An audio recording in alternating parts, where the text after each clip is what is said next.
Hello students, स्वागत करता हूं आपका आप ही के चैनल मेरी ऑनलाइन क्लास पर। बच्चों, आज हम क्लास +1 केमिस्ट्री की सेकंड यूनिट स्टार्ट करने जा रहे हैं। फर्स्ट यूनिट हमने कंप्लीट कर दी है। जिन्होंने अभी तक फर्स्ट चैप्टर की वीडियो नहीं देखी है वो प्लेलिस्ट में जाकर फर्स्ट चैप्टर की वीडियो भी देख सकते हैं। चलिए आज हम स्टार्ट करते हैं सेकेंड चैप्टर, जिसका नाम है structure of an atom. Structure of an atom. इस चैप्टर के बारे में हमें एटम्स के बारे में पढ़ना है कि एटम क्या होता है, एटम किस किस से मिलकर बना है, एटम का स्ट्रक्चर कैसा होता है। जैसा कि फर्स्ट चैप्टर के अंदर हम डाल्टन एटॉमिक थ्योरी के बारे में पढ़ा था, और डाल्टन एटॉमिक थ्योरी में ये पहली बात हमने लिखी थी कि जितने भी मैटर्स हैं, मीन्स ऑल मैटर्स, छोटे छोटे पार्टिकल से मिलकर बने होते हैं, और उन पार्टिकल को क्या बोलते हैं? एटम बोलते हैं। तो ये जो मैटर का हम कहें कि एक बिल्कुल यूनिट सेल की तरह है एटम भी, सभी जो आपके मैटर हैं वो एटम से मिलकर बने हुए। तो हमें ये जानना बहुत जरूरी है कि एटम किन किन से मिलकर बना होगा, एटम का स्ट्रक्चर कैसा होगा, एटम का आकार कैसा होगा, उसकी किस तरह की प्रॉपर्टीज होगी, उनका मास क्या होगा। तो ये सभी हमें पढ़ना है। तो आज हम स्टार्ट करते हैं स्ट्रक्चर ऑफ एटम का पार्ट फर्स्ट।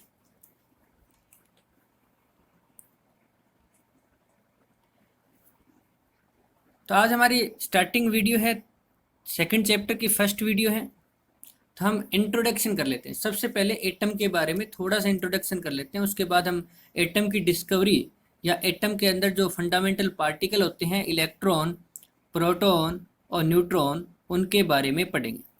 तो चलिए शुरू कर लेते हैं introduction he. The existence of atoms. The existence of atoms has been proposed since the times of early Indian and Greek philosopher 400 BC। देखा जाए तो एटम का जो एग्जिस्टेंस है वो नया नहीं है। जैसे अभी हम क्या पढ़ते हैं कि ये जो हमारी एटम की डिस्कवरी थी वो end of 19th century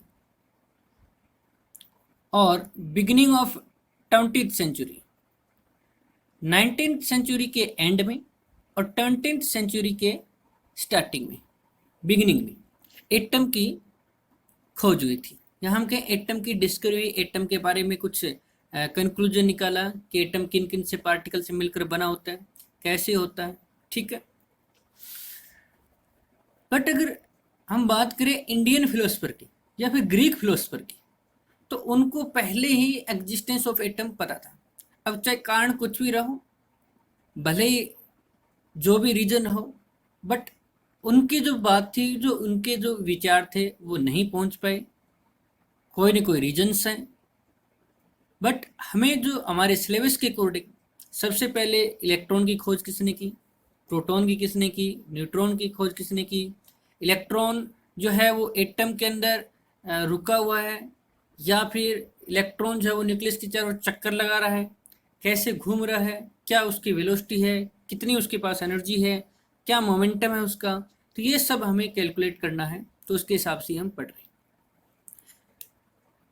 according to them the continued subdivision of matter would ultimately yield atom which could not be further divided।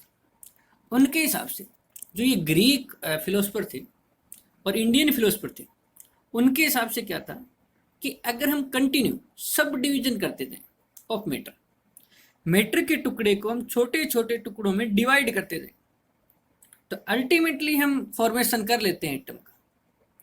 यानी एक ऐसा टुकड़ा हमें निकालना है मैटर का, जब हम आप उसके टुकड़े करते जाओ करते जाओ करते जाओ, और ऐसा एक आपको पीस मिल जाए, ऐसा एक टुकड़ा मिल जाए जिसको फर्दर डिविजिबल नहीं कर सकते, that is known as atom.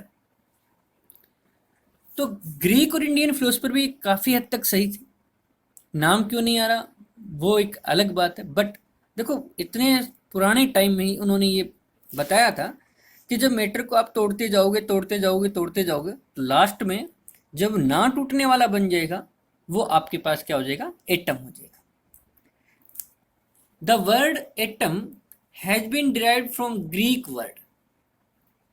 ज़्यादातर आपने देखा होगा साइंस के अंदर ग्रीक और लैटिन वर्ड ही सबसे ज़्यादा यूज हो रहे हैं, ठीक है। चाहे हमने होमोजीनियस हेट्रोजीनियस की बात की हो, तो इस तरह के जो वर्ड है वो हमारे अलग लैंग्वेज के। तो द वर्ड एटम है वो भी आपका किससे ड्राइव हुआ है? एक ग्रीक वर्ड एटोमियो, एटोमियो से ड्राइव है, इसी से बनाया एटम, इसी से हमने बनाया एटम। विच मीन्स यानी एटोमियो का मतलब क्या होता है? अनकटेबल। अभी बात होता है ना, ये जो फिलोसफर थे ये कहते थे कि एटम को कट करते जाओ, कट करते जाओ, कट करते जाओ, जब एक ऐसा टुकड़ा बन जाए जिसको आप कट नहीं कर पाओगे वो एटम होगा।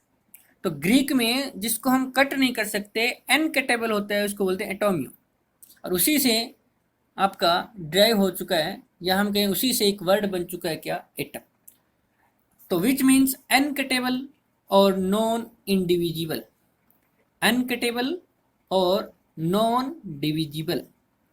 तो ये अभी और भी हम थोड़ा सा इंट्रोडक्शन के बारे में जान लेते हैं, पर आपको जो पुराना सबसे ओल्ड जो कंसेप्ट है वो आपको बताया, ठीक है।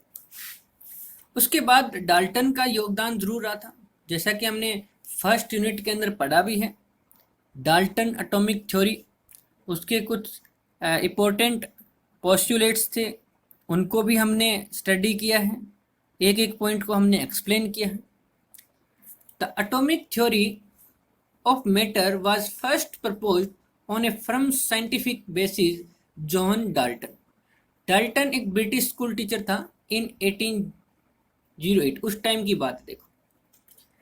1808 के अंदर जब वो स्कूल में टीच करवा रहा था, उसी टाइम उन्होंने प्रपोज की एक theory, atomic theory of matter, जिसको बाद में बोला गया डाल्टन एटॉमिक थ्योरी। इसको क्या बोला गया? Dalton atomic theory.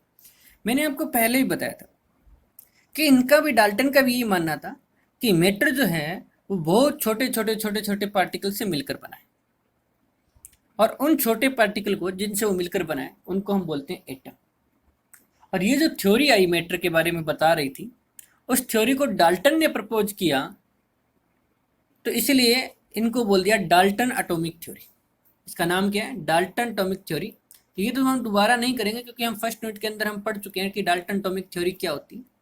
देखिए कहाँ 400 BC और कहाँ आपके पास 1808, तो कितना टाइम के बाद डाल्टन का योगदान आया या एटम को बताने के लिए डेफिनेशन आई और वो प्रसिद्ध हुई। और 400 जो BC में इंडियन और ग्रीक फिलोसफर थे उन्होंने बताया, उनका कोई ज़्यादा हम यहाँ योगदान नहीं मानते, शायद कहीं ना कहीं कम्युनिकेशन की ही प्रॉब्लम हो। चलो एनीवे, जो भी प्रॉब्लम रही हो, the major problems before the scientist at that time were, उस टाइम ज़्यादातर प्रॉब्लम्स क्या थी साइंटिस्टों के सामने? The major problem before the scientist at that time were to account for the stability of atom after the discovery of subatomic particle. देखो, जब आपको कभी भी एक, हमेशा ही बात ध्यान रखना कि लगभग हम तो यही कोशिश करते हैं कि अगर कोई मैटर को चेक करना है, जैसे मान लीजिए ये आपका एक कोई टुकड़ा है, ये देख रहे हैं किससे मिलकर बना हुआ है, तो उसको इस तरह से क्या कर दो, इसके टुकड़े कर दो। खासकर आपने देखा होगा जानने की जो प्रवृत्ति होती है, यानी जो जिज्ञासु प्रवृत्ति बोलते हैं, वो छोटे बच्चों में सबसे ज़्यादा होती है। छोटे बच्चे को हम जब खिलौना दे देते हैं तो वो खिलौना तोड़ता है, हमारी नज़र में तोड़ता है। एक्चुअल में वो क्या जानना चाहता है? जब भी उसको खिलौना दिया है, उस खिलौने के अंदर अगर साउंड प्रोड्यूस हो रहा है, तो वो बच्चा ये जानना चाहता है कि ये आवाज़ जो है, ये जो साउंड है, वो कहाँ से आ रही है। वो बच्चा ये भी जानना चाहता है कि इसके अंदर मतलब जो कार है या बस जो आपने खिलौना दे रखा है, तो अगर वो उसके जो टायर है वो घूम रहे हैं, तो कैसे घूम रहे हैं, कैसे बने हुए हैं। तो देखो, उसको ओपन करना तो आता नहीं खिलौने को, तो वो क्या करेगा, उसको तोड़ना स्टार्ट कर देते हैं। और वो एक अलग बात है कि हम बच्चे को डांट लगा देते हैं कि नहीं खिलौना नहीं तोड़ना है, ऐसे नहीं करना है, बट उसके अंदर एक जिज्ञासा है, वो एक जानना चाहता है कि ऐसा क्या हो रहा है, ठीक है ना। तो किसी चीज़ को तोड़कर देखा जाए तो हमें पता चल जाता है कि वो किन किन से मिलकर बना। न्यूट्रॉन की खोज ही कहीं ऐसे ही हुई थी, जिसको हम आगे डिस्कस करेंगे। और अगर हम बात करें तो एटम्स के अंदर 3 सब एटॉमिक पार्टिकल का पता चला, पर स्टार्टिंग में बात करूं तो दो ही। और तब तक मैं जब बात नहीं करूंगा आपके पास न्यूट्रॉन की, जब तक न्यूट्रॉन की डिस्कवरी नहीं हो जाती। यानी इस यूनिट को हमें यही मान के चलना है कि जिस हिसाब से हम चल रहे हैं वैसे वैसे टाइम स्पेंड होता जाएगा, और एक दिन ऐसा आ जाएगा जब न्यूट्रॉन की डिस्कवरी हो जाएगी। तो एटम के अंदर होते तो कितने हैं? 3 सब एटॉमिक पार्टिकल होते हैं, इलेक्ट्रॉन, प्रोटॉन और न्यूट्रॉन। बट बच्चों आपको जैसा कि मैंने बताया, आपको केवल दो ही ध्यान रखने हैं, इलेक्ट्रॉन और प्रोटॉन। अभी ऐसा नहीं है कि आपको पता ही ना हो कि न्यूट्रॉन है या नहीं है, बट अगर इस यूनिट के हिसाब से सोचें तो दो ही पार्टिकल स्टार्टिंग में डिस्कवर हुए थे। न्यूट्रॉन की तो सबसे लास्ट में थी, जब मॉडल बनना स्टार्ट हो गए थे, रदरफोर्ड मॉडल आ चुका था, उसके बाद डिस्कवरी हुई थी। तो यही थी कि जो डिस्कवरी हो चुकी थी, आफ्टर द डिस्कवरी, देखो सेंटेंस में क्या लिखा हुआ है, after the discovery of subatomic particle. Subatomic particle की डिस्कवरी यानी इलेक्ट्रॉन प्रोटॉन की डिस्कवरी होने के बाद सबसे बड़ी दिक्कत थी कि स्टेबिलिटी ऑफ एटम को कैसे एक्सप्लेन किया जाए, किस तरह से उसका हम बात करें। तो इसलिए ये पॉइंट बन जाता है to account for the stability of atom. Thomson ने कुछ अलग राय दी, हालांकि उसका कोई एक्सपेरिमेंटल रिजल्ट नहीं था, बट रदरफोर्ड ने एक पहले एक्सपेरिमेंट करवाया। अब देखो मैंने कहा करवाया, तो मैं आगे बात करूंगा क्यों मैं बोल रहा हूँ कि रदरफोर्ड ने एक्सपेरिमेंट करवाया, क्योंकि एक्चुअल में रदरफोर्ड की तो थ्योरी थी और उसी थ्योरी पे बेस कह सकते हो, या कह सकते हैं रदरफोर्ड की तो एक गाइडलाइन थी और इसको एक्सपेरिमेंट करने वाले कोई और थे। ठीक है, हाँ वो थे कौन? रदरफोर्ड के स्टूडेंट कह सकते हो। चलो वो बाद में बात करेंगे, रदरफोर्ड जब मॉडल ऑफ एटम आएगा नाम भी लिखेंगे कौन कौन था, कैसे थे। तो जो रदरफोर्ड अल्फा स्कैटरिंग एक्सपेरिमेंट जो हम पढ़ते हैं, उससे भी हमने कोशिश की कि प्रोटॉन कहाँ होगा, इलेक्ट्रॉन कैसा होगा, कैसा नहीं होगा। फिर बोहर भी आया, तो काफ़ी हम इस तरह की चर्चा चलते रहेंगे। तो कहने का मतलब दिक्कतें तो थी साइंटिस्टों के सामने, ऐसी बात नहीं है कि साइंटिस्ट के सामने दिक्कत नहीं थी। To compare the behaviour of one element from other in terms of both physical and chemical properties. अब हम सेकंड प्रॉब्लम ये आती थी कि to compare the behavior of one element from other in terms of both physical and chemical। यानी एक element का behaviour कैसे कंपेयर कर पाए अदर के साथ। जैसे हाइड्रोजन एलिमेंट का बिहेवियर कंपेयर करना हो हीलियम, लिथियम, बेरिलियम, ऑक्सीजन करना हो nitrogen, neon, in terms of both physical and chemical properties, ये भी उनको कह सकते हैं एक मेजर प्रॉब्लम थी। और भी थी, उनको भी हम जान लेते हैं।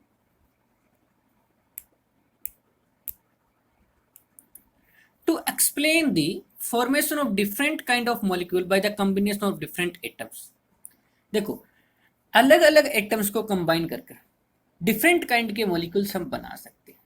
जैसे मान लीजिए मैंने दो एटम हाइड्रोजन के और एक एटम ऑक्सीजन का मिलाया, तो ये फॉर्मेशन हो गया किसका? H2 का। इसी प्रकार दो एटम हाइड्रोजन के एक एटम सल्फर का मिलाया, तो ये फॉर्मेशन हो गया किसका? हाइड्रोजन सल्फाइड का। दो एटम हाइड्रोजन के और दो एटम ऑक्सीजन के, अब ये मत जाना कि हाइड्रोजन का साइज छोटा होता है ऑक्सीजन का, मैं केवल समझने के लिए बना रहा हूँ। तो ये चारों मिलकर क्या बनाएंगे? हाइड्रोजन पर ऑक्साइड बनाएंगे, H2O2 बनाएंगे। तो डिफरेंट एटम्स को कंबाइन कर हम डिफरेंट काइंड ऑफ मॉलिक्यूल्स बना सकते हैं। जैसे मान लीजिए 3 हाइड्रोजन के एटम और एक नाइट्रोजन का एटम, 3 हाइड्रोजन के एटम, एक नाइट्रोजन एटम, ये आपस में मिलकर क्या बनाएंगे? NH3। तो ये जो बन रहे हैं, जैसा ये फॉर्मेशन हो रहे हैं, उनको एक्सप्लेन करना भी एक बड़ी कह सकते हैं समस्या थी, बड़ी प्रॉब्लम थी साइंटिस्ट के साथ। तो ये भी एक मेजर प्रॉब्लम में काउंट कर सकते हो। नेक्स्ट आपके पास आता है to understand the origin and nature of the characteristics of electromagnetic radiation absorb और इमिटेड बाय इट। अब देखो ओरिजिन और nature of the characteristic of electromagnetic radiation, ये जानना भी बहुत जरूरी था। हम आगे इसी चैप्टर में थोड़ा सा इंट्रोडक्शन भी करेंगे इलेक्ट्रोमैग्नेटिक रेडिएशन। वैसे तो आपका क्लास +2 फिजिक्स के अंदर एक पूरी बड़ी यूनिट है, या कह सकते हो बड़ी तो नहीं कह सकते, चलो एक यूनिट है इलेक्ट्रोमैग्नेटिक वेव्स। तो इलेक्ट्रोमैग्नेटिक वेव या इलेक्ट्रोमैग्नेटिक जो रेडिएशन की मैं बात करूँ, तो उसका ओरिजिन कैसा है, कहाँ से ये मिली है, कहाँ से ये पैदा हुई है। ओरिजिन का मतलब पैदा होना, उसका सोर्स क्या है और उसकी नेचर क्या है, और अब्जॉर्ब और इमिटेड बाय एटम, कैसे वो एटम के द्वारा अब्जॉर्ब की जाती है और कैसे वो इमिट की जाती है। तो ये जो कुछ मैंने आपको 4 पॉइंट बताए, इन 4 पॉइंट्स में हमने ये जानने की कोशिश की कि साइंटिस्ट के सामने मेजर प्रॉब्लम क्या थी। तो ये सबसे ज़्यादा मेजर प्रॉब्लम में हम काउंट करते हैं। तो हमें सबसे पहले इलेक्ट्रॉन की डिस्कवरी हुई, इसमें कोई दो राय नहीं है। ध्यान से इसका सीक्वेंस भी याद कर सकते हो। सबसे पहले डिस्कवरी हुई किसकी? इलेक्ट्रॉन की। ठीक उसके बाद डिस्कवरी हुई किसकी? प्रोटॉन की। ठीक उसके बाद डिस्कवरी हुई किसकी? न्यूट्रॉन की। और उसके बाद तो पूछो ही मत। ठीक है, क्वार्क्स वगैरह है, ये जो और भी पॉजिट्रॉन वगैरह है, एंटी न्यूट्रिनो है, न्यूट्रिनो है, ये बहुत आपके पास पार्टिकल्स है। बट फंडामेंटल पार्टिकल की मैं बात करूं, एटम के फंडामेंटल पार्टिकल, एटम के कौन से पार्टिकल? Fundamental particle. अगर आप फंडामेंटल पार्टिकल्स ऑफ एटम की बात करते हैं तो आपको 3 ही काउंट करने हैं, एक इलेक्ट्रॉन, एक प्रोटॉन और एक न्यूट्रॉन। इलेक्ट्रॉन, प्रोटॉन और न्यूट्रॉन। ठीक है, चलिए डिस्कवरी ऑफ इलेक्ट्रॉन स्टार्ट करते हैं टॉपिक हमारा। इन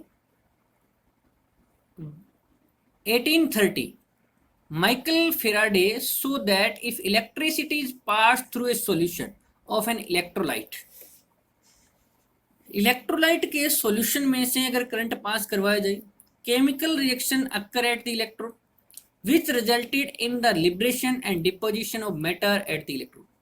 आपको कुछ भी समझ में नहीं आया, समझा देता हूँ। देखो, ये जो आपका माइकल फेराडे का जो हम स्टेटमेंट पढ़ा है अभी, या माइकल फेराडे ने कोई एक्सपेरिमेंट किया, कुछ बताया था, जिसको अभी अब आपके सामने मैंने पढ़ा, ये +2 में पढ़ो। फिर भी मैं आपकी नॉलेज के लिए थोड़ा सा बता देता हूँ। देखो क्या करना है, सबसे पहले सॉल्यूशन लेना है इलेक्ट्रोलाइट का। अब मैं आपको इतना ही बता सकता हूँ कि इलेक्ट्रोलाइट क्या होते हैं। इलेक्ट्रोलाइट जो होते हैं जिसके अंदर आयन्स होते हैं, क्या होते हैं? आयन होते हैं इलेक्ट्रोलाइट। जैसे एक केटाइन भी होगा उसके अंदर और एनाइन भी होगा, केटाइन भी होगा और एनाइन भी, यानी पॉजिटिव चार्ज पार्टिकल और नेगेटिव चार्ज पार्टिकल। जैसे आप NaCl को इलेक्ट्रोलाइट बोल सकते हो, क्योंकि इसके अंदर क्या है, इसके अंदर आपके पास Na पॉजिटिव और Cl नेगेटिव। अब देखिए इसको समझते कैसे। ये मान लो आपके पास एक कंटेनर लिया आपने, ठीक, बिकर टाइप होता है, जो बिकर भी ले सकते हो आप, सिंपल एक्सपेरिमेंट करने में कोई दिक्कत नहीं, बिकर भी यूज कर सकते हो। इसके अंदर लेना है सॉल्यूशन ऑफ इलेक्ट्रोलाइट, मतलब NaCl का सॉल्यूशन, तो इसको हम बोलेंगे इलेक्ट्रोलाइट। पर आपको पता है इसके अंदर 2 हैं, जैसे मैं आपको बता दूं, यहाँ पे मैं थोड़ा सा डिफरेंट कलर की कोशिश करता हूँ। यहाँ देखिए, इसमें एक तो है Na पॉजिटिव, एक तो क्या है Na पॉजिटिव, और एक क्या रहेगा आपके पास? Cl negative. क्या रहेगा? Cl negative. अब इसके अंदर हमें 2 रोड डालनी है। कितने रोड डालनी है? 2 रोड। एक रोड यहाँ बना दी मैंने और एक रोड यहाँ बना दी। ठीक है, समझ जाना। अब देखिए इसमें क्या करना है, ये जो रोड है जिसमें से करंट पास होता है, इनको बोलते हैं हम इलेक्ट्रोड। क्या बोलते हैं? इलेक्ट्रोड। ठीक, अब इससे में क्या करना है, सेल से कनेक्ट करना है या बैटरी से कनेक्ट करना है। जैसे इसको हम कनेक्ट करते हैं पॉजिटिव, फिर नेगेटिव, फिर पॉजिटिव, फिर नेगेटिव, तो बैटरी होगी। 2 सेल को कनेक्ट कर दिया तो बैटरी बन जाती है, इतना तो आपको पता ही होगा। ये जो नेगेटिव वाला है उसको हम बोलते हैं कैथोड, और ये जो पॉजिटिव वाला है उसको हम बोलते हैं एनोड। नेगेटिव वाला कैथोड और पॉजिटिव वाला एनोड। ठीक है, यहां तक बात समझ में आ गई। अब देखो क्या होगा, नेगेटिव का मतलब इलेक्ट्रॉन आ रहे इधर से सेल से इलेक्ट्रॉन आ रहे हैं या बैटरी से इलेक्ट्रॉन आ रहे हैं, तो ये जो अन्य पॉजिटिव इधर अट्रैक्ट हो जाएगा, यानी अन्य पॉजिटिव किसकी तरफ भाग के जाएगा? नेगेटिव वाले इलेक्ट्रोड की तरफ, यानी कैथोड की तरफ। और Cl नेगेटिव किसकी तरफ भाग के जाएगा? तो देखो यही बात कर रहा है कि सॉल्यूशन ऑफ इलेक्ट्रोलाइट, तो केमिकल रिएक्शन होती है। जैसे देखो कैथोड पे क्या हो रही है, मैं लिख देता हूँ, एट कैथोड क्या हो रही है। वैसे डिटेल में आप +2 में पढ़ लेना, कोई दिक्कत नहीं है, चिंता मत करो। अन्य पॉजिटिव था और ये भाग के गया किसकी तरफ? इलेक्ट्रॉन, तो इसके पास इलेक्ट्रॉन जुड़ गया और क्या बन गया? अन्य। अब ये अन्य सॉलिड होगा। अन्य क्या होगा? सॉलिड। अब आपको आपको कैसे पता चला ये सॉलिड होगा? तो बच्चों आपने 10th क्लास में पढ़ा है, all metals are solid except mercury. जितने भी मेटल्स होते हैं वो सॉलिड होते हैं मरकरी को छोड़कर, और सोडियम जो है वो आपका एक मेटल है और सॉलिड है। तो ये क्या करेगा, जो आपका अन्य पॉजिटिव है वो इस रोड के चारों ओर डिपॉजिट होना, जमना। डिपॉजिट का मतलब क्या होगा? जमना। इस रोड के चारों ओर जमना क्या कर देगा? स्टार्ट कर देगा। अब Cl नेगेटिव पॉजिटिव की तरफ भाग के जाएगा तो देखिए क्या बनेगा। अगर मैं बात करूं 8 एनोड, डिटेल में मैं आगे बताऊंगा +2 में कैथोड और एनोड, तो जो आपका Cl नेगेटिव है वो अपना इलेक्ट्रॉन लॉस कर दिया। देखो इसके पास इलेक्ट्रॉन आ कहां से रहे, जब ये लॉस करेंगे इस तरह कंप्लीट साइकिल होगा इसका, तो ये आपके पास क्लोरीन गैस बन जाएगी। अकेला एटम एग्जिस्ट नहीं करता, हमने ये भी पढ़ा था एटम की डेफिनेशन के अंदर। तो इसीलिए मैं कह रहा हूँ कि आप जो फर्स्ट वीडियो है वो आप जरूर देखिए। तो आपके पास ये जो 2Cl नेगेटिव Cl2, ये क्लोरीन, क्लोरीन कैसी होती है, गैस होती है। और जब गैस होती है तो गैस हमेशा क्या होती है, लिबरेट होती है, ये बाहर आ जाएगी, ये देखो इस तरह से बाहर आ जाएगी। तो इसके लिए वर्ड यूज किया जाता है लिबरेटेड, और जो जमा होता है उसके लिए वर्ड यूज किया जाता है डिपॉजिट। तो यही बात जानते थे हम 1830 के अंदर। 1830 के अंदर हम ये बात जानते थे, या माइकल फैराडे ने ये बताया कि if electricity is pass through a solution of electrolyte, chemical reaction occur. Chemical reaction होती है एट द इलेक्ट्रोड, यानी कैथोड पे कैसी रिएक्शन हो रही है, ऐसी हो रही है। एनोड पे कैसी रिएक्शन हो रही है, जैसा कि आप देख रहे हो ऐसी रिएक्शन हो रही है। तो कैथोड और एनोड पे रिएक्शन होती है, which resulted in the liberation and deposition of matter at the electrode। Liberation बता दिया, लिबरेशन का मतलब जो निकलता हो, रिलीज होता हो, जैसे ज्यादातर गैस के लिए वर्ड यूज करता है। डिपोजिशन जो रोड पे जम जाए ऑफ मैटर, जैसे यह तो मैटर ही, क्लोरीन निकल गई गैस, सोडियम डिपॉजिट हो गया एट द इलेक्ट्रोड। तो इलेक्ट्रोड पे या तो लिबरेशन होगा या फिर क्या होगा, डिपोजिशन होगा। बट जब बात करें in mid of 1850, many scientist mainly Faraday, बहुत सारे साइंटिस्ट का योगदान था। अब कई बच्चे ये कहते हैं कि सर आपने तो ये साइंटिस्ट का नाम लिया है, बुक में तो ये लिखा हुआ था। तो ये ना मैंने आपको बता दिया है कि बहुत सारे साइंटिस्ट काम कर रहे थे, ऐसा नहीं कि अकेला फेराडे काम कर रहा था, ठीक है। तो कई बार अलग अलग बुक चेंज कर देती है, तो नाम से कोई ज्यादा कंफ्यूज नहीं होना है। आपको इतना पता चाहिए इलेक्ट्रॉन की डिस्कवरी किसने की, वहां पे जो नाम है वो फिक्स है, जे थॉमसन। चलिए, फेराडे ने स्टार्ट किया study electrical discharge in partially evacuated tubes known as cathode ray या डिस्चार्ज ट्यूब। देखो पहले नाम तो था वो तो डिस्चार्ज ट्यूब था। कैथोड रे की डिस्कवरी होने के बाद इसका जो एक बात अलग है कि हमने उसका नाम क्या रख दिया, कैथोड रे ट्यूब भी रख दिया, या पूरा भी बोल सकते हो cathode ray discharge tube. Starting में डिस्चार्ज ट्यूब, बाद में आप इस पूरे नाम को बोल सकते हो कैथोड रे की डिस्कवरी होने के बाद कैथोड रे डिस्चार्ज ट्यूब, ठीक है। तो देखिए क्या था, इसको भी हम जान लेते हैं। आई होप आपको समझ में आ गया।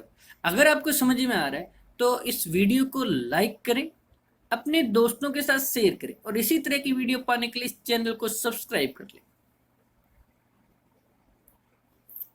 देखिए मैं आपको थोड़ा सा पहले डायग्राम दिखा देता हूँ, ये रहा, फिर हम चर्चा करेंगे। कैथोड रे जो ट्यूब है ये इस तरह की एक ट्यूब है, यहाँ पे लिख रखा है कि air at very low pressure. आप एयर ही नहीं, एनी गैसेज आप ले सकते हो, एनी गैसेज आप ले सकते हो, ठीक है। इसके अंदर ये वैक्यूम पंप है, या आप कह सकते हो एक पोर्ट है जिससे आप गैस को इसके अंदर डाल सकते हो, गैस को बाहर निकाल सकते हो। अब देखो काफी लगा है, थोड़ा सा इसको मैं ठीक करूं तो negative positive negative, positive negative, positive negative, ये आपस में कनेक्ट करके ऐसे डायग्राम आप बना सकते हो, ठीक है। देखो इसमें मैंने दिखाई 3 सेल, ये एक सेल का सिंबल होता है बस। ये जो बड़ी लाइन होती है पॉजिटिव होती है, छोटी लाइन होती है वो नेगेटिव होती है, ये तो सबको पता है शायद, ठीक है। फिर भी मैं आपको +1 का बिल्कुल बेसिक 0 से स्टार्ट करूँ, जिस बच्चे को पता है वो भी ठीक है, जिस बच्चे को ना पता है वो भी ठीक है, ठीक है। तो ये जब सेल जो होता है, ये सेल आप दो कनेक्ट कर देते हैं, जैसे पॉजिटिव नेगेटिव, इसके साथ दूसरा भी कनेक्ट कर दिया पॉजिटिव, तब बन जाती है बैटरी। तब क्या बन जाती है, बैटरी बन जाती है। तो ये बात भी है। तो हाई वोल्टेज जनरेटर लगा रखा है, और हाई वोल्टेज कितना, ये भी अगर आपको थोड़ा सा मैं राउंड ऑफ लेके बताऊं तो 5000 volt to 7000 volt, very high voltage applied. और इस ट्यूब के अंदर क्या क्या है, इस बात की भी देखिए। इस ट्यूब के अंदर ये 2 रोड लगी है, जैसे मैंने बिक्कर के अंदर रोड रखी थी, ठीक वैसे ही 2 रोड लगी। एक को कनेक्ट कर दिया है अपने नेगेटिव टर्मिनल ऑफ बैटरी से, जिसका नाम दे दिया हमने कैथोड। एक को कनेक्ट कर दिया है, जो सेकंड इलेक्ट्रोड है उसको हमने कनेक्ट कर दिया है पॉजिटिव टर्मिनल ऑफ बैटरी से, जिसको हम बोलते हैं एनोड। और इस ट्यूब को क्या बोलते हैं, डिस्चार्ज ट्यूब। मैंने बोला ना पहले इसका नाम डिस्चार्ज ट्यूब था, बाद में इसमें पता चला कि कैथोड रे बनी, तो इसलिए इस ट्यूब को बोल दिया कैथोड रे डिस्चार्ज ट्यूब, ठीक है। तो चलिए देख लेते हैं।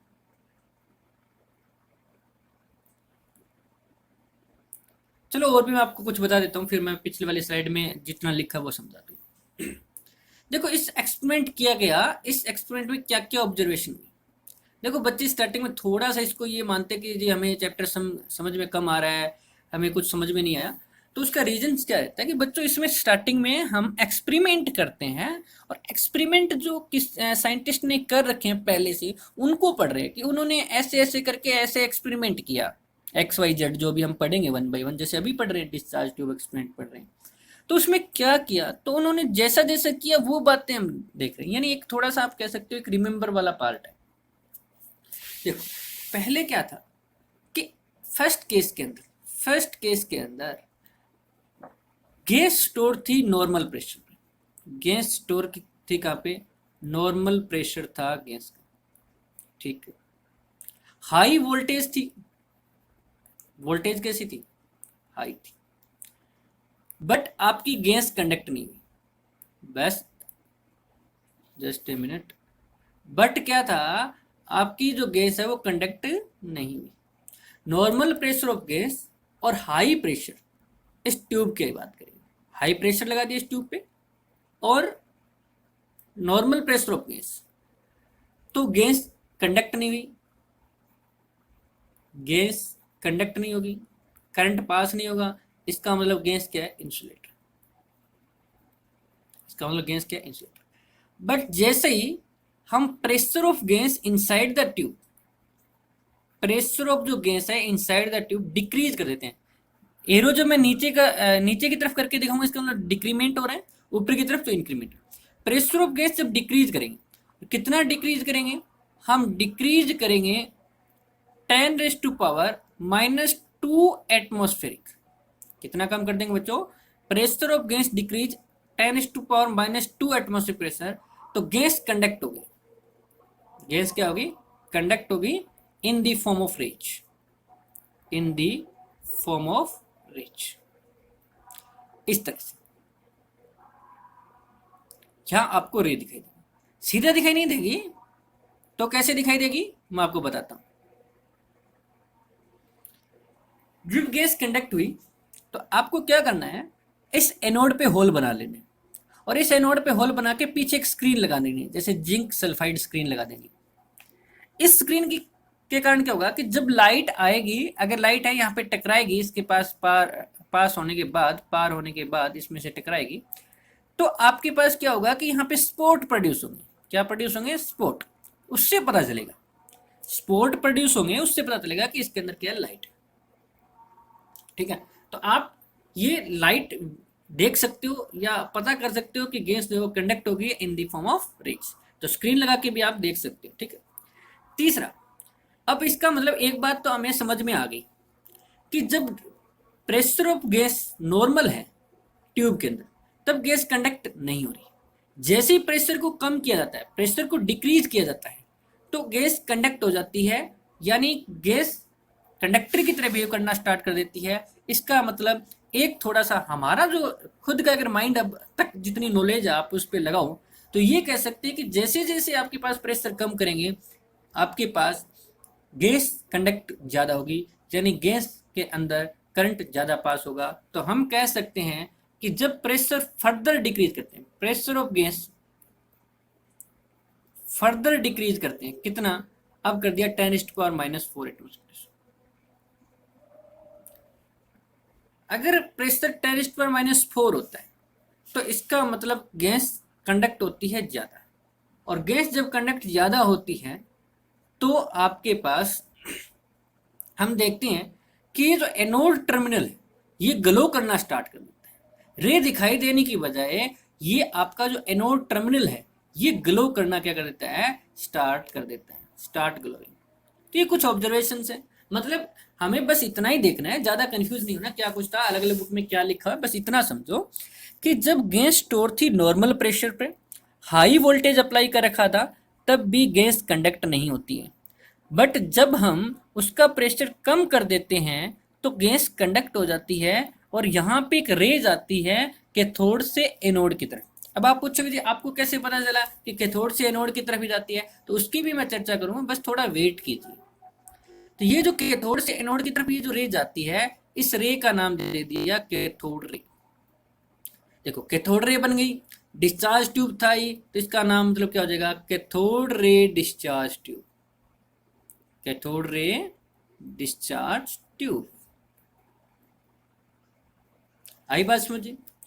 अब इनकी प्रॉपर्टीज देखेंगे, पर जितना भी पढ़ा है, जो पिछली स्लाइड में हमने लिख रखा है, उसको हम एक बार पढ़ लेते हैं, थोड़ा समराइज कर लेते हैं ताकि आप लोगों को समझ में आ जाए। A cathode ray tube is made of glass containing two thin piece of metal. देखो ग्लास का बना हुआ है, ये देखो, ये बाहर वाला जो कलर, ये जो आपको कलर दिखा रखा है कलर से, अलग कलर से, ये ग्लास का बना है।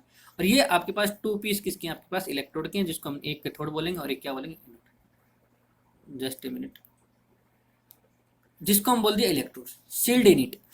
The electrical discharge through the gases could be observed only at very low pressure and high voltage। ये तो बात की थी ना मैंने आपको क्या बताया कि सिर्फ ये दो बातें ध्यान रखो, जब गैस आपके पास नॉर्मल प्रेशर पे है ट्यूब के अंदर और हाई वोल्टेज ही क्यों न लगा रखा हो, गैस कंडक्ट नहीं होगी। बट जैसे ही प्रेशर उसका डिक्रीज कर दोगे तो गैस जो है वो क्या हो जाएगी, कंडक्ट हो जाएगी। The pressure of different gases could be adjusted by evacuation. जो प्रेशर है डिफरेंट गैसेज का, वो जो वैक्यूम पंप लगा रखा था उससे आप एडजस्ट कर सकते हो, कम ज्यादा कर सकते हो। When sufficiently high voltage applied across the electrodes, current start flowing through a stream of particles। अब कैसे पता चला कि पार्टिकल भी है, देखो लाइट के अंदर साथ साथ पार्टिकल है, मैं आपको आगे डिस्कस करूंगा। देखो इस जो रे थी, ये जो रे थी, इसका मतलब लाइट लाइट नहीं थी, इस लाइट के अंदर कोई पार्टिकल भी थे। इस लाइट के अंदर क्या थे बच्चों, पार्टिकल भी थे। और यही तो पार्टिकल क्या कहलाएंगे बाद में, इलेक्ट्रॉन। तो ये जो पार्टिकल भी जा रहे थे, मैंने कुछ ही दिखाए, बहुत सारे थे, लाखों करोड़ों। ठीक, कैसे पता चला, सारी बात करेंगे। तो अब वापस आता हूं मैं। तो current start flowing through stream of particles moving in the tube from negative electrode, जिसका बोले हमने कैथोड, टू पॉजिटिव इलेक्ट्रोड मतलब anode. These were called cathode ray या कैथोड रे पार्टिकल्स, जिसको हम क्या बोलते हैं, कैथोड रे बोलते हैं या फिर कैथोड रे पार्टिकल बोलते हैं। क्या बोलते हैं उनको, कैथोड रे बोलते हैं या फिर हम क्या बोलते हैं उनको, कैथोड रे पार्टिकल बोलते हैं। देखो ये जो कैथोड रे है वो कहां से कहां जा रही है, ये जा रही है negative to positive, negative electrode to positive electrode जा रही है। और नेगेटिव वाले का नाम क्या दिया, कैथोड, तो उसका नाम दिया एनोड। यानी कैथोड रे कहां से कहां जाती है, कैथोड रे कैथोड से एनोड की तरफ जाती है। मैंने सीधी लाइन दिखाई है, तो कैसे चलती है ये, स्ट्रेट लाइन में चलती है। कैसे चलती है, स्ट्रेट लाइन में चलती है। ठीक है, कैसे चलती है, स्ट्रेट लाइन में चलती है। और जान लेते हैं, देखिए the result of these experiment are summarised below. जैसा कि आपको पता है कि उस एक्सपेरिमेंट क्या क्या हुआ। तो cathode ray start from cathode and move toward the anode. बिल्कुल सही बात कि जब आपके पास, मैंने कहा कि देखो यहाँ एक एरो का साइन दिखा रखा है, ये कैथोड रे स्टार्ट होती है कहां से, कैथोड से। यहाँ हम कहते हैं ओरिजिन है जो, वो कहाँ है इसका, कैथोड पे। और कहां तक जाती है, एनोड तक जाती है। कैथोड से निकलती है, एनोड तक जाती है। तो cathode ray start from cathode and move toward the anode. अब आपको कीजिए, आपको कैसे पता चला, मान लीजिए मैं आपको एक एग्जांपल देता हूं यहाँ पे, जस्ट ए मिनट, थोड़ा सा टाइम दीजिए आप।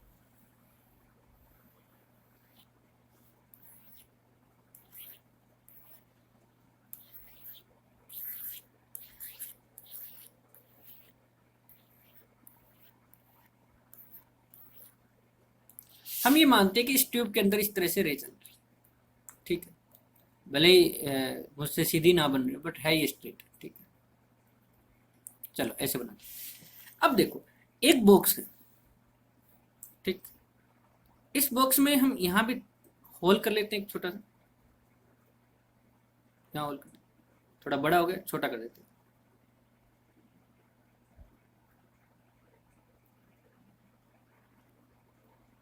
और एक तरफ टॉर्च लगी है, एक तरफ क्या लगी है, टॉर्च लगी है, और लाइट जल रही है, इस तरीके से लाइट, रूम ही मान लीजिए इस तरह से लाइट। क्या आप यहाँ पर इस रूम में इस साइड खड़ा होकर बता सकते हो कि लाइट लेफ्ट टू राइट आ रही है या राइट टू लेफ्ट आ रही है? तो आप कहोगे जी एक तरीका है हमारे पास बताने का। क्या? यहां पर बीच में कोई ऑब्जेक्ट रख दो, बीच में कोई ऑब्जेक्ट रख दो, जैसे ये। अगर ये रखने के बाद ये वाला पोर्शन हट जाता है, मान लीजिए ये वाला पोर्शन हट जाता है, इसका मतलब लाइट कहां से आ रही है? लाइट लेफ्ट टू राइट आ रही है। और अगर ये रखने के बाद, जैसे पहले क्या था, पहले इस प्रकार से, और अगर मान लीजिए आपके पास पोर्शन ये वाला हट जाता है,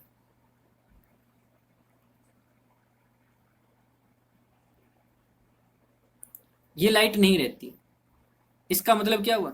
लाइट कहां से आ रही है? Right to left. तो वैसे ही हम क्या करेंगे, एक छोटा सा ऑब्जेक्ट प्लेस करेंगे इसके अंदर।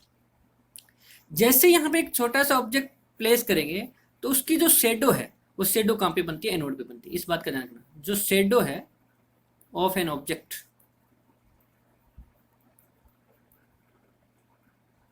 फॉर्म्ड या ऑब्टेन्ड एट एनोड, तो ये एनोड पे ऑब्टेन्ड होती है भाई। इसलिए पता चल जाएगा कि लाइट कैथोड से एनोड की तरफ ही जा रही है। बिल्कुल सिंपल सा तरीका बताया मैंने कि लाइट कहां से कहां जा रही है? कैथोड से एनोड जा रही है। और बात सुनिए, दीज रे themselves आर नॉट विजिबल, खुद दिखाई नहीं देती है, but their behaviour can be observe with the help of certain kind of material, जिसको हम बोल सकते हैं fluorescent, which glow when hit by them. जैसे मैंने बताया था आपको कि जैसे जिंक सल्फाइड स्क्रीन लगा दी, फ्लोरोसेंट हो गई वो। फ्लोरोसेंट स्क्रीन लगा दी तो जब वो लाइट जाके उस स्क्रीन पे टकराएगी तो टकराने के बाद क्या होगा? स्पॉट प्रोड्यूस होगा। टकराने के बाद वहां पे क्या प्रोड्यूस होगा बच्चों? स्पॉट प्रोड्यूस होगा। ठीक है। और एक चीज मैं बता देता हूँ, यहाँ पे मैं लिख देता हूँ नंबर सेकंड का कोई भी part banana. The cathode ray also have mechanical effect। देखो क्या, सुनिए मेरे ध्यान से। जैसे हमने ये पता किया कि लाइट आ कहां से रही है? कैथोड से एनोड आ रही है, एनोड से कैथोड आ रही है। तो इसके अंदर एक छोटा सा ऑब्जेक्ट रखा, देख लिया इसके शेडो जो वो कहां पे बनेगी। ठीक है। अब देखिए, अगर मैं यहां पर एक छोटा सा पेडल व्हील रख देता हूं, यहाँ पे एक छोटा सा पेडल व्हील रख देता हूँ, तो मैं ये देखता हूँ कि ये पेडल व्हील जो है वो रोटेट करना स्टार्ट कर देता है। लगभग 50 सेंटीमीटर लॉन्ग होता है। ये ट्यूब जो होती है वो 50 सेंटीमीटर लॉन्ग हो सकती है। ठीक है। ये जो आपके पास जैसे ही पेडल व्हील रखा, ये जो सर्कल है वो क्या है? पेडल व्हील, छोटा है पेडल व्हील। जैसे ही पेडल व्हील को रखा तो ये रोटेट करना स्टार्ट कर। अब आप बात को सोचिए ध्यान से, अपना दिमाग लगाइए कि कोई लाइट जा रही हो, सॉरी, या कहीं हम आ रही हो, ठीक है, जैसे सन से लाइट आ रही है, बल्ब से लाइट आ रही है, और जब लाइट पास हो रही है उस रास्ते के अंदर में कोई पेडल व्हील रख दूं छोटा सा, तो क्या वो रोटेट होना स्टार्ट कर देगा क्या? अगर वो रोटेट कर रहा है, इसका मतलब ये कोई इस पे फोर्स लगा रहा है, ये रे उस पे फोर्स लगा रही है। और फोर्स तभी लग सकता है जब उसके पास क्या होगा? मास होगा, उसके पास क्या होगी? वेलोसिटी होगी। देखो, अब कैथोड से एनोड की तरफ भाग के जा रहे हैं, तो इसका मतलब डेफिनेटली उसके पास वेलोसिटी, और हमें ये भी पता चल गया फिर उसके पास मास भी है, और मास है तो डेफिनेटली आपके पास इस रे में, या इस जब लाइट जाती है कैथोड से एनोड की तरफ, तो उस लाइट में पार्टिकल चलते हैं। उस लाइट में क्या चलते हैं? पार्टिकल। क्योंकि आपने पढ़ा होगा न्यूटन्स का सेकंड लॉ ऑफ मोशन कि जो मोमेंटम होता है वही ट्रांसफर होता है। Force is directly proportional to rate of change of linear moment, पढ़ा है ना? तो इसका मतलब इस पे फोर्स लगाएगा, और जब फोर्स लगाएगा यानी इसके पास क्या होगा? मोमेंटम होगा। मोमेंटम जितना ज्यादा होगा उतना ही फोर्स होगा। मोमेंटम क्या होता है? Mass into velocity. मास है तो इसका मतलब पार्टिकल है। वेलोसिटी तो चल ही रहा है, ठीक है, ये तो पता ही भी, लाइट चल रही है कैथोड से एनोड, तो पार्टिकल भी उसके साथ साथ चल रही है। और यही पार्टिकल पे ये पता चल जाएगा कि नेगेटिव चार्ज है, तो हम क्या बोलेंगे? इलेक्ट्रॉन बोलेंगे।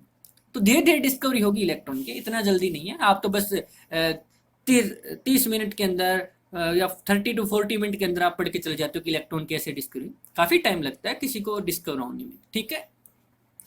तो ये जो पार्टिकल्स हैं, उन पार्टिकल को हम बाद में नाम रखेंगे इलेक्ट्रॉन। अभी तो ये नहीं पता कि इस पे चार्ज नेगेटिव है क्या। अभी देखो 2-3 पॉइंट हमारे क्लियर हुए कि पहली बात, लाइट कहां से कहां जा रही है, कैथोड से एनोड जा रही है। कैसे पता चला, ऑब्जेक्ट को रखा, उसकी शेडो बनी एनोड पे। दूसरा पॉइंट, हमें कैसे पता चला कि लाइट के साथ साथ इसमें कोई पार्टिकल भी दौड़ रहा है, यानी ये पार्टिकल से मिलकर बनी हुई लाइट है। तो हमने एक पेडल व्हील रखा और जैसे ही पेडल व्हील को रखा तो ये पेडल व्हील जो है वो रोटेट करना स्टार्ट कर दिया। पेडल व्हील ने क्या कर दिया, रोटेट करना स्टार्ट कर दिया। ठीक है, नेक्स्ट देखिए, इसका और एक कंक्लूजन मैं आपको बताता हूँ, फिर मैं स्लाइड पे चलूंगा और फिर आपको स्लाइड आसानी से समझा भी दूंगा।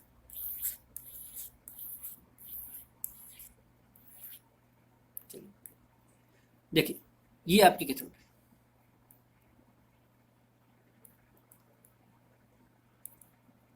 अगर मैं इस पर इलेक्ट्रिक फील्ड लगा देता हूँ, इलेक्ट्रिक फील्ड का मतलब एक तरफ मैं लगा देता हूँ पॉजिटिव चार्ज प्लेट,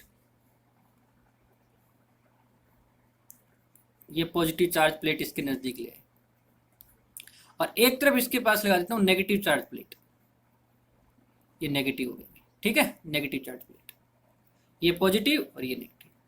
इसका मतलब क्या अप्लाई कर दिया मैंने, इलेक्ट्रिक। जैसे ही मैं इस पे इलेक्ट्रिक फील्ड अप्लाई करता हूं तो देखिए क्या होता है, इलेक्ट्रिक फील्ड अप्लाई, पहले क्या था देखो, जब इलेक्ट्रिक फील्ड नहीं था तब क्या था, जब इलेक्ट्रिक फील्ड नहीं था तब तो ये लाइन जो है या कैथोड रे है वो स्ट्रेट चल रही थी कैथोड रे में। पर जैसे इलेक्ट्रिक फील्ड अप्लाई करेंगे तो कैथोड रे डेविएट हो जाएगी, डेविएट का मतलब मुड़ना बच्चों, कैथोड रे डेविएट हो जाएगी टुवर्ड दी पॉजिटिव प्लेट, या कहेंगे toward the positive charge plate. देखो इस तरह से मुड़ जाएगी, आगे बात समझे। अब जब ये एक्सपेरिमेंट करके देखा गया, ये ऑब्जर्व करके देखा गया कि जब आप पॉजिटिव चार्ज प्लेट लगाते हो या एक तरफ पॉजिटिव एक तरफ नेगेटिव लगाते हो तो आपकी जो कैथोड रे वो पॉजिटिव की तरफ भाग जाती है। तो ये तो आपको इतना तो पता ही था कि like charge are repel to each other, unlike charge are attract to each other. Plus plus क्या करेगा, रिपेल करेगा, प्लस प्लस क्या करेगा, रिपेल करेगा, ये तो पता है ना। प्लस माइनस क्या करेगा, अट्रैक्ट करेगा। अपोजिट चार्ज अट्रैक्ट करेंगे और लाइक चार्ज क्या करेंगे, रिपेल करेंगे। तो अगर ये पॉजिटिव की तरफ भाग के जा रहा है, हमें ये पता चल गया कि इसके अंदर पार्टिकल है और वो पार्टिकल भाग के किसकी तरफ जा रहा है, पॉजिटिव की तरफ भाग के जा रहा है। इसका मतलब इस पार्टिकल पर कौन सा चार्ज है, नेगेटिव चार्ज। इस पार्टिकल पर कौन सा चार्ज है, नेगेटिव चार्ज। ये बात क्लियर होगी। इसी प्रकार जब आप मैग्नेटिक फील्ड अप्लाई करते हो, एक तरफ आप मान लो नॉर्थ पोल लगा देते हो मैग्नेट का और एक तरफ साउथ पोल लगा देते हो, तो क्या होता है, तब भी आपके पास कैथोड रे डेविएट हो जाती है toward the north pole of magnet. ये क्या है, नॉर्थ पोल ऑफ मैग्नेट। जब इलेक्ट्रिक फील्ड अप्लाई करते हैं तब तो पॉजिटिव चार्ज प्लेट की तरफ, जब मैग्नेटिक फील्ड अप्लाई करते हैं तो नॉर्थ पोल ऑफ मैग्नेट की तरफ मुड़ जाती है। ये दोनों एक्सपेरिमेंट आपको ये इंडिकेट करते हैं कि पार्टिकल पर जो चार्ज है वो चार्ज कैसा है, वो चार्ज नेगेटिव है, वो चार्ज कैसा है, नेगेटिव है। तो देख लेते हैं, देखो क्या पॉइंट लिखा है, in the absence of electric और मैग्नेटिक फील्ड। मतलब जब इलेक्ट्रिक फील्ड और मैग्नेटिक फील्ड नहीं है, दीज रे ट्रेवल इन स्ट्रेट लाइन, तब तो ये जो आपके पास कैथोड रे है वो सीधी चलेगी, कोई दिक्कत नहीं। In the presence of electric और magnetic field the behaviour of cathode rays are similar to that expected from negative charge particle. जब हमने इलेक्ट्रिक फील्ड अप्लाई कर दिया, जब हमने मैग्नेटिक फील्ड अप्लाई कर दिया, तो क्या हुआ कि कैथोड रे ने वैसा ही बिहेवियर किया जैसे एक नेगेटिव चार्ज पार्टिकल करता है। जैसे मान लीजिए अगर इससे ये इंडिकेट हो गया कि या हमें ये ऑब्जर्वेशन हो गया कि पॉजिटिव चार्ज प्लेट की तरफ मुड़ रही है, नॉर्थ पोल की तरफ मुड़ रही है, इसका मतलब ये तो नेगेटिव होता है, तभी ऐसा होता है। नेगेटिव चार्ज पार्टिकल का जो बिहेवियर है वो बिहेवियर शो कर रही है कौन, कैथोड रे। आई होप आपको समझ में आ रहा है। तो एक बार फिर मैं आपसे रिक्वेस्ट करता हूं, अगर आपको ये टॉपिक समझ में आ रहा है तो इस वीडियो को लाइक जरूर करें, अपने दोस्तों के साथ भी शेयर करें ताकि वो भी फायदा उठाएं, और इसी तरह की वीडियो पाने के लिए इस चैनल को सब्सक्राइब करें। सजेस्ट करता है कि cathode ray consist of negative charge particle, जिसको हमने बोला इलेक्ट्रॉन्स। तो इसका मतलब ये पता चल गया कि उसके अंदर नेगेटिव चार्ज पार्टिकल भी हैं। पहले तो पता चला कहां से कहां जा रही है, कैथोड से एनोड जा रही है। फिर हमें ये पता चला मैकेनिकल इफेक्ट से कि उसके पास क्या है, पार्टिकल भी है, यानी पार्टिकल जा रहे हैं। फिर हमने देखा कि पार्टिकल पे चार्ज कौन सा है, तो इलेक्ट्रिक और मैग्नेटिक फील्ड अप्लाई करके देखा तो पता चला कि क्या है, उस पर नेगेटिव चार्ज। ठीक, ये देखिए, ये जो आपकी रे है, पहले ये रे सीधी जा रही थी, पहली ये जो रे थी वो सीधी जा रही थी, पर बाद में देखो इलेक्ट्रिक फील्ड अप्लाई करने के बाद ये पॉजिटिव की तरफ मुड़ गई। ठीक है, ये जो आपका देख सकते हो ऑब्जेक्ट का शेडो भी देखो, shadow of the metal cross, metal का एक क्रॉस बना के हमने इसके अंदर रखा। और इसी का अगर व्हील बना के रख देते तो ये रोटेट करना भी स्टार्ट कर दिया, ठीक है ना। तो ये यहाँ से तो आपको दिखाई दे रही है, देखो यहाँ से यहाँ तक जा रही है, ठीक है, बट आगे नहीं जा रही क्योंकि इसकी शेडो बन गई है, ये जो है ये शेडो है, ठीक है, सेम। तो इससे पता चलता है, ठीक है। तो मैकेनिकल इफेक्ट भी आपको ध्यान रखना था। लास्ट पॉइंट देखिए, the characteristics of the cathode ray do not depend upon the metal of electrodes and the nature of gas present in electrode. जो कैरेक्टरिस्टिक्स है कैथोड रे की, यानी उसके अंदर तो इलेक्ट्रॉन है, उसके अंदर तो अलग अलग गैस को चेंज किया, कभी हाइड्रोजन गैस, कभी ऑक्सीजन गैस, कभी नाइट्रोजन गैस, अगर आप गैस चेंज भी कर देते हो तो वो डिपेंड नहीं करती, कैरेक्टरिस्टिक वही रहती है, यानी वो पॉजिटिव की तरफ ही मुड़ती है, स्ट्रेट लाइन में चलती है, कैथोड से एनोड ही चलती है। तो characteristic of cathode ray do not depend upon the material of electrode. Material of electrode भी डिपेंड नहीं करता कि आपने वो इलेक्ट्रोड प्लेटिनम की ले रखी या किसी और मेटल की ले रखी। And the nature of gas present in cathode. Electrode कौन सी थी, जो ये ट्यूब थी, उस ट्यूब की अगर मैं बात करूं तो यहाँ पे जो रोड लगा रखी थी उनको हमने नाम दिया था इलेक्ट्रोड, जिसको एक को कनेक्ट किया था नेगेटिव से, एक को कनेक्ट किया था पॉजिटिव से, है ना। पॉजिटिव वाले को क्या नाम दिया था हमने, एनोड, और नेगेटिव वाले को क्या नाम दिया था हमने, कैथोड, ठीक है। तो इनकी किससे मिलकर बनी हुई है, कौन सी मेटल से मिलकर बने हैं, प्लेटिनम के हैं या कुछ और लगा दूं यहाँ पे, सिल्वर रोड लगा दूं तो उस पर कोई इफेक्ट नहीं है, बट ना ही गैस पे। इसका मतलब ये कंक्लूजन तो निकल गया कि जितने भी मैटर हैं उसके अंदर एक तो कॉमन है, एक ऐसा पार्टिकल जो चल रहा है कैथोड से एनोड, जिसका नाम दिया हमने इलेक्ट्रॉन्स, ये तो कॉमन है भाई सभी के अंदर, ये तो क्या है सभी के अंदर। अच्छा एक और पॉइंट मैं आपको करवा देता हूँ, एक पॉइंट और करवा देता हूँ, heating effect. Cathode rays also have heating effect, ऐसे लिख लेना, cathode ray also have heating. अगर आप इसके अंदर एक थिन गोल्ड फॉइल रख देते हो, अगर आप ये थिन गोल्ड फॉइल रख देते हो, भले ही आपको ये थोड़ा सा कलर दिखाई ना दे रहा हो, तो ये जो गोल्ड फॉइल है, ये जो गोल्ड फॉइल, ये गोल्ड फॉइल चमकना स्टार्ट करती है, गोल्ड फॉइल है ये क्या कर देती है, चमकना स्टार्ट करती है,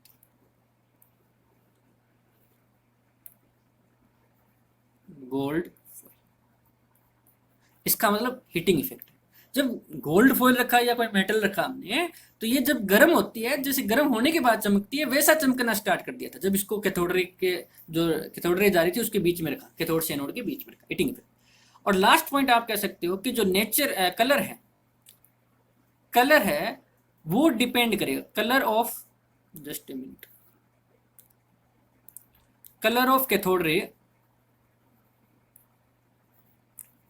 depend on nature of gas.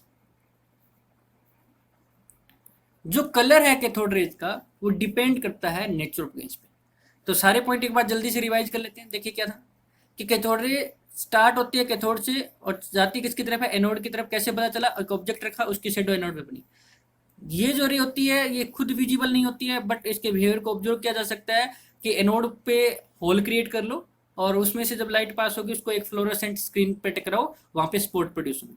Cathode rays के अंदर पार्टिकल भी ये कैसे पता चला, मैकेनिकल इफेक्ट से पता चला। एक पेडल व्हील रखा और वो पेडल व्हील रोटेट करना स्टार्ट कर दिया।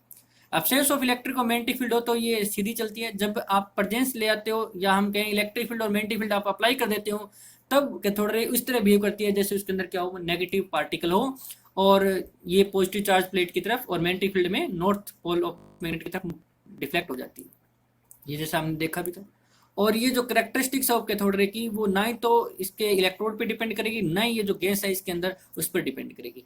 हीटिंग इफेक्ट भी रखती है और जो कलर है वो डिपेंड करेगा नेचर ऑफ गैस पर। अलग अलग गैस के लिए अलग अलग कलर आप ऑब्जर्व करके देखोगे। तो आज हमने कैथोड रेज के बारे में पढ़ा है। थैंक यू बच्चों। अगर आपको ये वीडियो पसंद आया हो तो एक बार मैं फिर से कर रहा हूँ, इस वीडियो को क्या करें, लाइक करें, अपने दोस्तों के साथ ज़्यादा से ज़्यादा शेयर करें और हाँ, इस चैनल को सब्सक्राइब जरूर कर लें। थैंक यू बच्चों।